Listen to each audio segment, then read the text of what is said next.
Hi, I'm Pattu from freefincal. In this video, I want to give you an update about my son's future portfolio and also list the lessons that I've learned from investing for it for the last 12 plus years. My son was born in January 2010. I started investing for it a month before, so in from December 2009 onwards. So this was a stage in which my retirement investing plans were already in place. I already knew a little bit about financial planning and asset allocation and so on, and I had also already set up some basic calculators for retirement and goal-based investing. So I unlike my retirement where most of my investments were initially in the NPS, and I had to play catch up with equity. For this goal, for my son's future goal, I had started from day one with a 60% equity and 40% fixed income kind of portfolio. So that helped me grow the corpus at a reasonable pace. And also I had time. The time was crucial. I had the full 18 years. My son will be 18 by the time he finishes school because of the month he was born. He was January born. So I had that entire stretch of time to invest, and I had a target corpus in mind by the time I started investing. And I always keep my ear out for what parents say about how much fees they paid. Whenever somebody comes and tells me my son has joined this course, my son has joined that course, I always find out from them what is the fees per semester, what are the fees in the first year, etc., etc.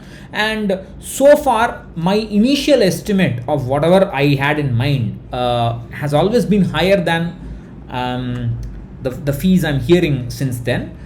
My son is like I said, my son is now about 12 and a half or something like that. So in that time I have not revised my original estimate because the numbers I've heard has always been lower, but I have used an inflation of something like 10%. Sometimes I've used it 12%, I think, in the past, but then I sort of set it up at 10%. But nowadays I don't have much of a target corpus to play with because I've already achieved my target corpus, whatever I had. And as of now, there's enough funds in the fixed income part of the portfolio to fund his UG and PG, corresponding to what he has in mind now. I mean, he wants to do physics and wants to do astronomy as on date. That may change later on, we don't know that. So with that preamble, let's just get to the investment. So I usually publish an yearly audit in December, so this is some kind of an half early update.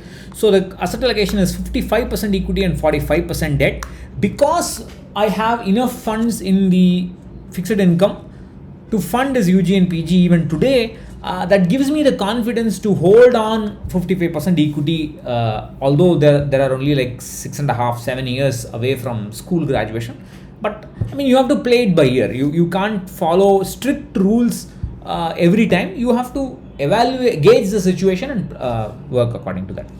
So HDFC Prudence or HDFC Balanced Advantage, the weight is about 30%, the XIRR is 15%. Mire Large Cap is almost 14% weight with the XIRR of 28%. And ICICI Multi-Asset is at 42% weight and XIRR is 15%. So the weights are within the equity asset class. The overall equity XIRR is 14.6%. Now the debt part has got PPF accounts, that's about 45%. One PPF is in his name, another PPF is in my mother's name. I started that PPF in December 2009. I started a PPF for my mother because that will double as tax saving for her, also help for this goal, because she lives with us and all our incomes are all fungible. It doesn't really make a big difference. I recently started investing in Parak Parik Conservative Hybrid Fund, but this is just 1% weight. The XIRR is not meaningless because it's too young. Every time I rebalanced, I must have rebalanced something like 5 times if I remember right. So, and 2 years I did twice. So every time I rebalanced, I would try to maximize the PPF account because I don't invest 1.5 lakhs in both the PPF account. That would be a terrible mistake. You just invest as per the asset allocation. Whenever there's a chance to rebalance, you push in the maximum amount into PPF so that it stays there. Then whatever was spilt over, I put some amount in ICICI arbitrage and ICICI gilt. The arbitrage is about 5% returns with a weight of 31%. The gilt is like 23% with XIRR of 2-ish kind of percent. It's the gilt is still young. So with that, some lessons from this journey. Like I said earlier, time is extremely crucial. Goal-based investing is very, very important.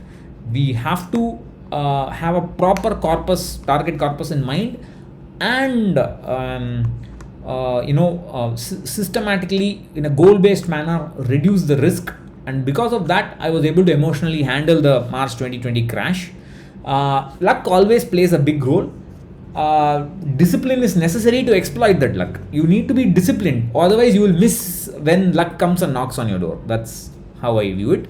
And also increasing the investment every year. This is the most important step in building wealth. It's not the returns, it's the increase in the investments. Then you have to be focused, you have to remain focused. You have to, in this case, you have to be emotionally attached to inflation.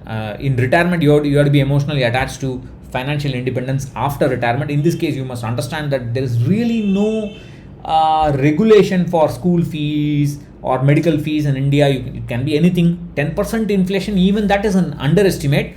But I mean, for most people will get disillusioned if you increase the inflation too much, but that's about it. Now the overall portfolio, including the debt components but excluding the PPF, the overall XIRR is about 12.5%. If you include the PPF as well, because of the weight and so on, the total overall return will be about 10%. So my inflation estimate is 10%. My return is overall return about 10%. So it's about zero real return, which is fine. I mean, that's how it will be over a course of a decade or more of investing. That's absolutely fine. So now, systematic investing does not mean starting an SIP. Systematic investing means investing with the proper system in mind. Starting an SIP means you are automating when the money will be debited to buy mutual fund units on the same date of each month.